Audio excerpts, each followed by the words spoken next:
नमस्कार, yoga life AC में आपका स्वागत है। अगर आप हमारे चैनल पर नए हैं तो कृपया सब्सक्राइब बटन दबाकर हमारे चैनल को सब्सक्राइब कीजिए और हाँ, बेल आइकन दबाना मत भूलिए ताकि सभी वीडियो सबसे पहले आप तक पहुंच सकें। बहुत बहुत धन्यवाद।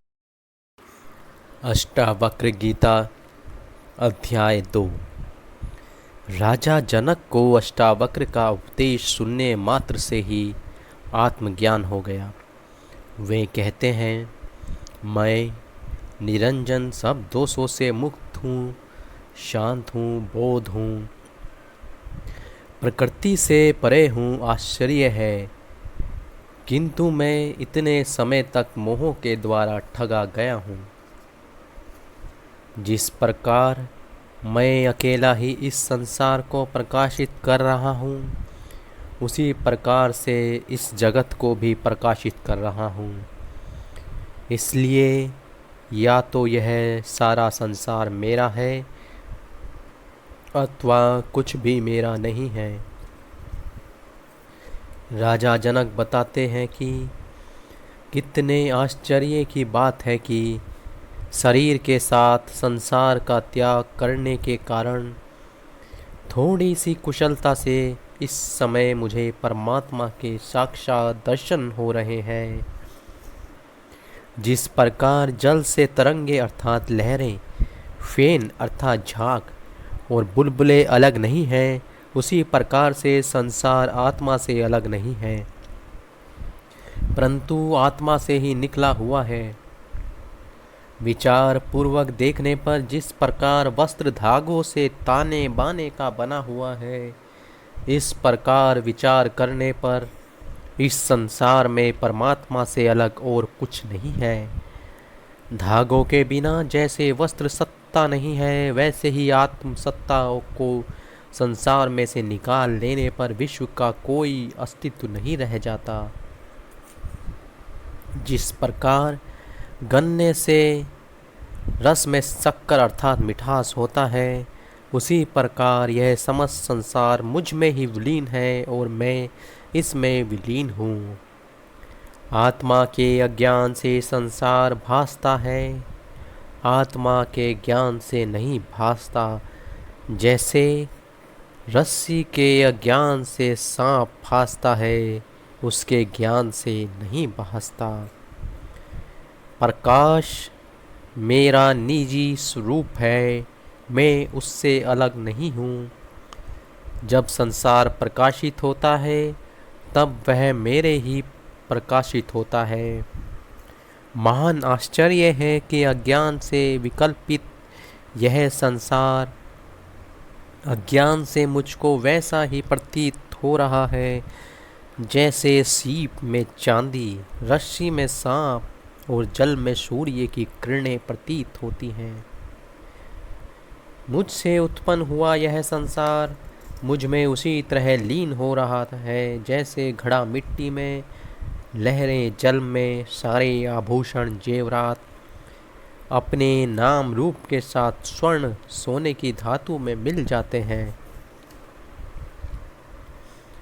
ब्रह्मा से लेकर तृण पर्यंत अर्थात तृण मूल तक संसार का नाश हो जाने पर भी मेरा या मेरे स्वरूप का विनाश नहीं होता। जो स्थिर और स्थित रहता है, ऐसे आश्चर्य रूपी आत्मा को मैं स्वयं ही नमस्कार करता हूँ। मैं स्वयं को नमस्कार करता हूँ, जो कि एक शरीरधारी होते हुए भी न कहीं जाता है, न ही कहीं से आता है और समस्त शरीरों में निवास करता। कितना आश्चर्य है! महान आश्चर्य है कि सभी प्रकार के संसर्गों से अलग रहकर मैंने इस सारे संसार को धारण किया हुआ है।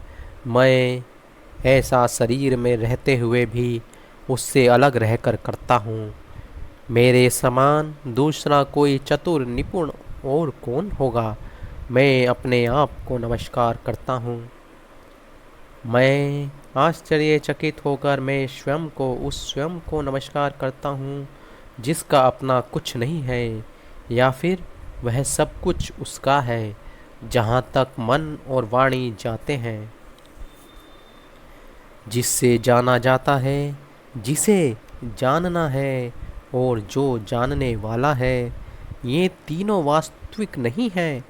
ये तीनों अज्ञान के कारण ही जहाँ प्रतीत हो रहे हैं, वह निरंजन रूप सभी प्रकार के दोषों से रहित परे मैं हूँ, वही यथार्थ रूप है। ओहो, दुख का मूल कारण द्वैत है। इसकी औषधि कोई और नहीं। यह सब संसार झूठा है। मैं एक शुद्ध चैतन्य रस हूँ।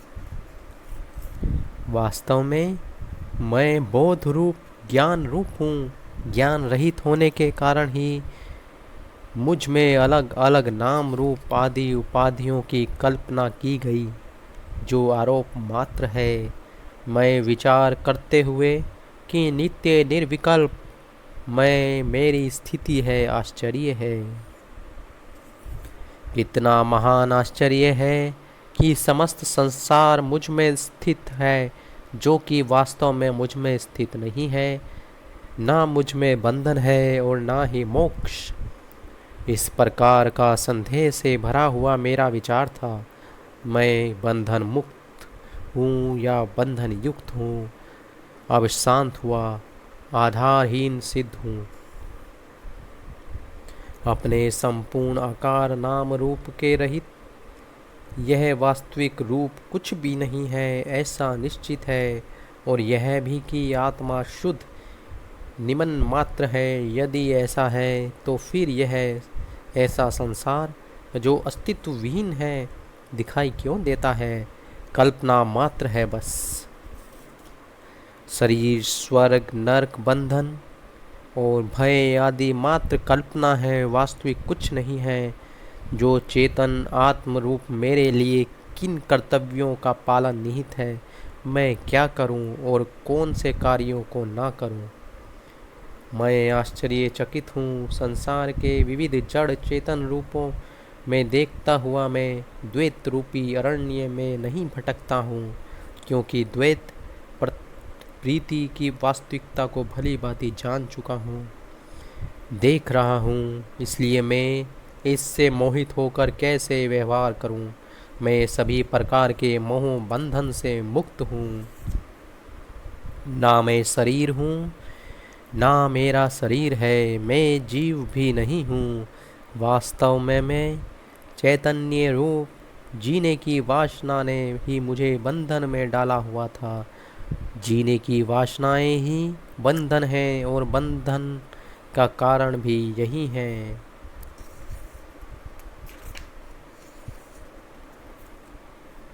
आश्चर्य है कि अनंत समुद्र रूपी मुझ में अनेक नाम रूपों वाली नाना विचित्राओं से भरी चित्त रूपी हवा के बहने के परिणाम स्वरूप उठी तरंगे मुझसे अलग नहीं हैं, अभिन्न नहीं हैं।